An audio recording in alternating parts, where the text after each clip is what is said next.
Bon, j'ai pris un peu de temps pour faire la vidéo, pour essayer de me calmer, mais les gars, c'est quand que vous allez vous rentrer dans le crâne que Ferran Torres n'a pas le niveau pour être titulaire au FC Barcelone. Je le dis vraiment normalement, objectivement. C'est un bon remplaçant, c'est un bon joueur, il sait marquer des buts. Quand il rentre, il sait faire la différence par moment, il n'y a pas de souci. Mais quand tu regardes les autres équipes, tu regardes les autres numéros 9, et même Lewandowski, quand il rentre, il te met des doublés, et lui, dans certains matchs, il n'est pas capable de mettre un but, les gars, faut se poser des questions. Vous croyez vraiment qu'on va gagner la Ligue des Champions, qu'on va gagner des titres, qu'on va s'imposer dans les grands rendez-vous avec Ferran Torres en neuf? Tu le mets à Dortmund, tu le mets au Milan AC, tu le mets à Leipzig, tu le mets où tu veux, il va être bien, il n'y a pas de souci. Mais au Barça, les gars, il a pas le niveau. Il a pas le niveau. Et on l'a encore vu ce soir. C'est très limité devant la cage. Yamal, des fois, il lui met des caviars. C'est même pas des caviars.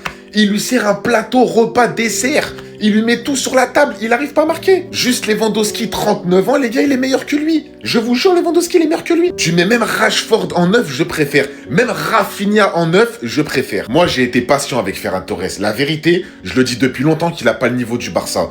Quelques moments, allez, il m'a fait douter, je me suis dit, Bélec, il augmente, vas-y, peut-être petit à petit, ça va devenir un vrai renard des surfaces. Mais en vrai de vrai, les gars, c'est limité, c'est trop limité. C'est un bon remplaçant, mais il faut un neuf titulaire au FC Barcelone pour les prochaines années. On souhaite un bon rétablissement à Baldé, mais il n'a rien à faire au Barça. Je suis désolé, il a rien à faire au Barça. Et il a été pour moi le maillon faible ce soir. Celui qui a compliqué la tâche, celui qui a compliqué l'opération Remontada. Il y a Ferran Torres aussi dans l'eau, mais j'en parlerai un peu plus tard. Avant la blessure de Koundé, le plan de Flick était clair. Il a remplacé le maillon faible de la défaite 4-0, où quasi la totalité des buts qu'on avait mangés au match aller viennent de son côté. Il a pris le gros choix de mettre Cancelo titulaire à sa place. Donc Koundé Yamal sur le côté droit. Et on sait que Koundé aide beaucoup Yamal. Donc même avec les prises à deux, Koundé va dédoubler et Yamal pourra le servir. Et dans tous les cas, si tu renverses de l'autre côté, Cancelo est un joueur très bon en un contre un qui peut déstabiliser car offensivement il est bien meilleur que Baldé. Koundé se blesse, Baldé rentre et c'est le néant total sur le côté gauche. Aucune percussion, aucun 1 contre 1, que des passes en retrait. C'est un joueur qui clairement ce soir a servi à rien et a été un handicap, sachant qu'il a été l'un des plus nuls au match aller. Et Ferran Torres, il n'y a rien de plus à dire. À partir du moment où Lamine Yamal, qui n'est pas un grand finisseur, est le meilleur buteur du Barça, faut se poser des questions sur le numéro 9,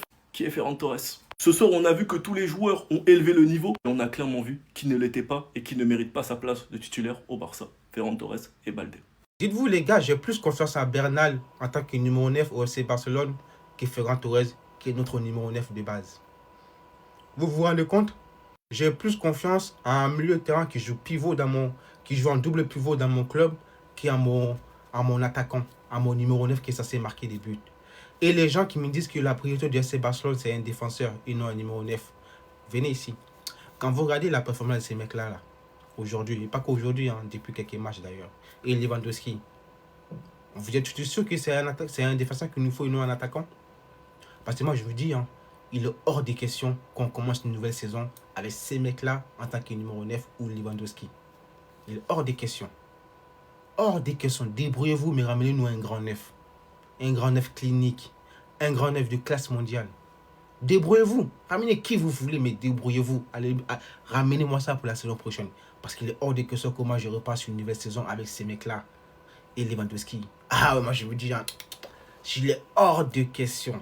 Parce que j'en peux plus de ces mecs-là. Sincèrement, j'en peux plus de lui. Les gars, ce mec vient de passer un step de non-retour auprès de mes yeux.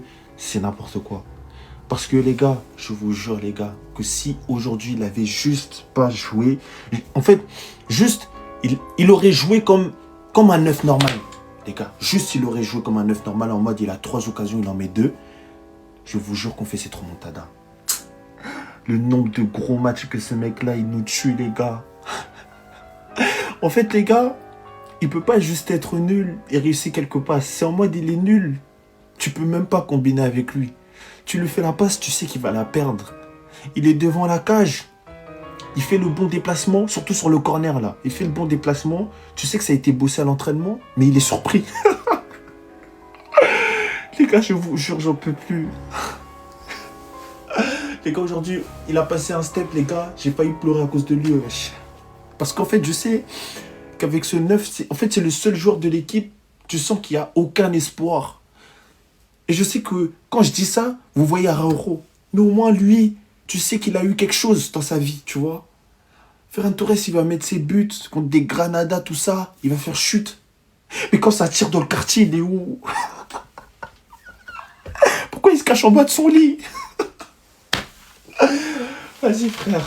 Bref, on était à ça, les gars. On était vraiment à ça. Pourquoi il est né?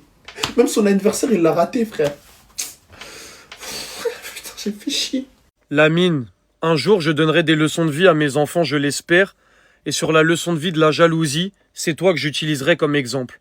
Tu es le meilleur joueur du monde, incontestablement, tout le monde le sait. Ce que tu fais avec le ballon quand il est dans tes pieds, ça donne envie de pleurer, ça donne les larmes aux yeux. Tout le monde se lève de son canapé.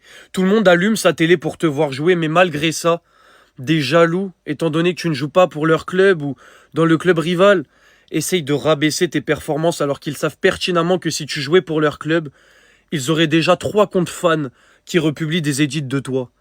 Et en fait, c'est ça qui fait mal en fait avec le clubisme dans le football, c'est qu'il y a des gens, ils se voilent la face et ils se forcent à détester, à rabaisser des joueurs qui sont au-dessus de la moyenne, qui sont pas au-dessus de la moyenne, qui sont au-dessus de n'importe quel autre footballeur sur la planète. C'est aussi simple que ça. Aujourd'hui, ce que j'ai vu, c'est pas digne d'un ado de 18 ans, je ne veux pas y croire. Faire toujours les bons choix, être aussi dangereux, être aussi impactant offensivement contre une équipe qui joue bloc bas et qui a l'habitude de jouer bloc bas dans une remontada que tu dois faire 4-0. Envoyer Lookman pour faire une passe décisive sur le premier but et dire à tout le public à chaque fois, on va le faire ensemble. C'est pas une attitude d'un ado de 18 ans, Yamal, tu fais les choses trop vite, t'as un temps d'avance sur tout le monde. Déjà, t'es meilleur que tout le monde alors que tu viens d'être majeur. T'as des comportements d'un mec qui est mûr dans sa carrière, qui a 24-25 ans. Et c'est ça qui me terrifie. Vous vouliez tous voir ce que Yamal donne dans les grands matchs depuis qu'il a plus sa pubalgie. J'espère que vous vous êtes branchés. Et si vous vous êtes branchés, les haters de Yamal, évidemment, vous allez dire que vous étiez pas branchés. Parce que Ruggeri va être en assistance respiratoire et il va avoir besoin d'un psy pendant de nombreuses semaines avec ce qu'il lui a fait. Vous vous êtes branchés Lamine Yamal, vous étiez devant vos télés, vous vous êtes dit « Ah ouais ». C'est fort ce qui fait le gamin. Mais vous allez prendre votre téléphone, aller sur les réseaux sociaux et dire « Il est un petit peu surcoté, j'ai pas trop aimé son match. » Parce que vous êtes jaloux. Et c'est dommage. Et c'est dommage. Lamine Yamal est une leçon de vie de jalousie. C'est aussi simple que ça. Vous là, il a fallu que vous mangiez 4 buts au match aller pour enfin vous réveiller. Et j'espère que la saison, elle est réellement lancée. On peut dire ce qu'on veut, la tactique de flic n'est pas l'intégralité du problème, on l'a vu ce soir. Parce que croyez-moi que si on joue une équipe qui se découvre beaucoup plus, en transition, on est intenable. En action placée, c'est autre chose. Parce que quand on affrontera une équipe où les joueurs ne s'entraident pas entre eux, on pourra punir. On a vu un Barça cohérent qui a mis énormément d'intensité et qui surtout a retrouvé de l'ambiance dans son stade, juste grâce à 700 personnes, la Grada Animation et la phase 1C où on sera 65 000. C'est pour bientôt. C'est une question de semaines. On reste invaincu au Camp Nou, donc croyez-moi qu'avec cette ambiance, cette intensité, ce niveau de jeu, ça va être très très dur de nous battre à domicile. Quand tu sais que Gavi revient bientôt, que Eric Garcia était suspendu, que Lewandowski était blessé et que Koundé s'est blessé en début de match, je sens qu'on peut très bien terminer la saison. Sachant qu'on nous a expliqué qu'en LDC on a le côté faible à skip, donc ça peut aller très très vite. Je suis fier et maintenant j'ai espoir pour la Ligue des Champions. La Liga s'est déjà pliée, Madrid ils puent leur mère, ils vont venir nous vanner alors qu'ils sont éclatés et qu'ils vont perdre face au Celta vendredi et se faire massacrer par City. Faut pas les calculer, c'est les fous du bus. Donc vous les gars, vous en pensez quoi? Ramenez-vous sur Snap, on s'ennuie. Mesdames et messieurs, même s'il n'y a pas remontada ce soir, en tant que fan de football et fan du FC Barcelone, vous ne pouvez que être fiers de cette équipe. Parce que je vous jure que le match qu'a produit le Barça, la manière dont ils ont asphyxié cette équipe de l'Atlético Madrid pendant 90 minutes, c'est tout simplement du très grand football. Et c'est surtout énormément porteur d'espoir pour la suite de la saison du FC Barcelone.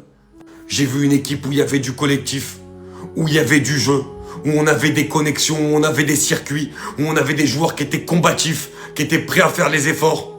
Des latéraux, avec la blessure de Koundé, on a eu très vite Cancelo et Baldé sur les côtés. Ça a envoyé énormément, on a eu des centres, on a eu de l'activité. C'est une équipe qui a énormément frappé au but, qui s'est procuré énormément d'occasions. Et surtout qui a su bien défendre, ce qui est normalement la très grosse faiblesse du Barça cette saison. Et très franchement, j'ai été vraiment agréablement surpris par le niveau de jeu proposé et affiché par le Barça ce soir. Parce qu'on était très clairement sur une vraie équipe de football. Et il n'y avait pas Lewandowski qui était blessé, mais je serais pas surpris qu'avec Lewandowski, le Barça aurait peut-être réussi à aller finalement accrocher cette remontada. Mais même si finalement ils l'ont pas eu, le Barça peut être très fier de cette rencontre. Et bravo tout de même à l'Atlético Madrid qui a réussi évidemment à tenir finalement ce score. et qui ira en finale de la Copa del Rey.